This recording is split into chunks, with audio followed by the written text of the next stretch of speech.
Ça y est, nous y voilà. Donc c'est la troisième partie du réglage de la variation en côte là. Donc en bas on retrouve le petit village de là où je suis parti quoi. Donc ça y est, on est enfin sur les plateaux. Ça c'est des plateaux de ma région. Donc ce qu'il faut savoir, ben moi je viens en fait depuis, hop là, attends, je vais essayer de faire, on voit des collines tout là-bas là, voilà, un peu en bleu là au fond là. Donc moi je viens de là-bas là. Donc j'ai fait 35 km pour venir jusque là. Donc bah, il me reste encore bien 35 km pour retourner chez moi quoi. Donc ça c'est une vallée, c'est super joli, il y a plein de côtes. Donc en fait depuis où je viens, je suis redescendu la colline qui est en face là, pour arriver à ce village là et puis je suis arrivé ici. Donc voilà, ça c'était pour le paysage quoi. Donc on retrouve la XR, là voilà. Donc au niveau de la configuration, au niveau de la couronne arrière, on est toujours en 56 dents. Les pignons, bah, c'est le pignon d'origine Doppler, c'est 11 dents. Au niveau variateur, donc là moi je suis sur 4 galets en diamètre 13 pour le réglage en côte qui va très bien, ça couine bien, c'est parfait quoi. Si par exemple je veux repasser en configuration route, je rajoute juste 2 galets de 10, de diamètre 10 quoi. Voilà.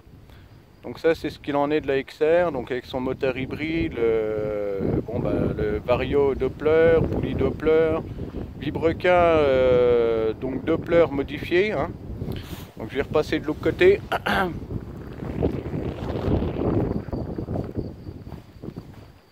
Donc voilà. On retrouve le soufflet de... pas soufflet de cardan mais soufflet de direction là. Avec sa pipe mal aussi pour la carburation. La boîte à kick. Donc comme vous pouvez voir, hein, vu comme ça, on dirait pas qu'il y a un moteur hybride là-dedans. Hein. Grâce à la boîte à kick, ça permet de bien cacher les choses. Hein. Donc le postage 6 toujours.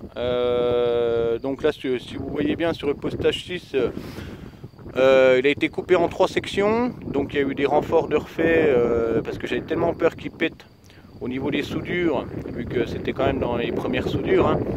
Donc j'ai fait des renforts, j'ai rajouté une petite bague qui permet de vraiment solidifier le coude et puis qui ne vienne pas à casser en pleine vitesse à cet endroit là quoi. Donc voilà, ben, un frein à disque qui va bien, après on a la fourche hydraulique d'origine, amortisseurs arrière là qui vont pas trop mal. Bon, il y a eu dans certains virages, ça s'est mis à rebondir un petit peu, mais bon, j'ai un petit peu forcé quand même dans la montée là. Niveau carburation par rapport au filtre à air que j'ai rajouté sous les filtres à air, les boîtes à air que j'ai rajouté sous la selle. Donc là au niveau bruit, alors déjà premièrement j'ai vraiment gagné, hein. Ça fait plus du tout du bruit, c'est vraiment impeccable. Au niveau gicleur, ben, je suis repassé en 98 avec les boîtes à air. J'ai l'impression que ça respire encore mieux qu'avant, donc ça demande beaucoup plus d'essence au niveau du carbu PHBG 21.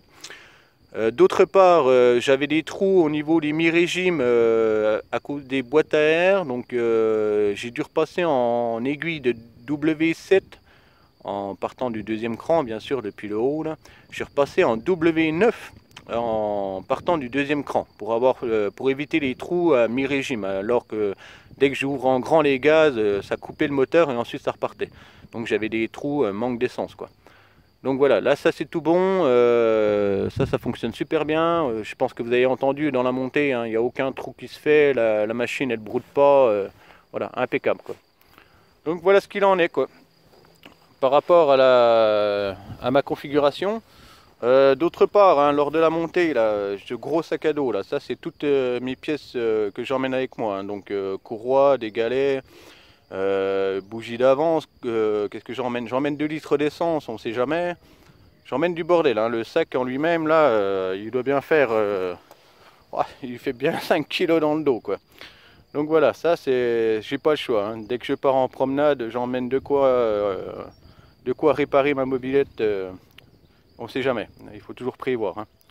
Donc voilà ce qu'il en est. Bon ben j'espère que cette vidéo vous a bien plu.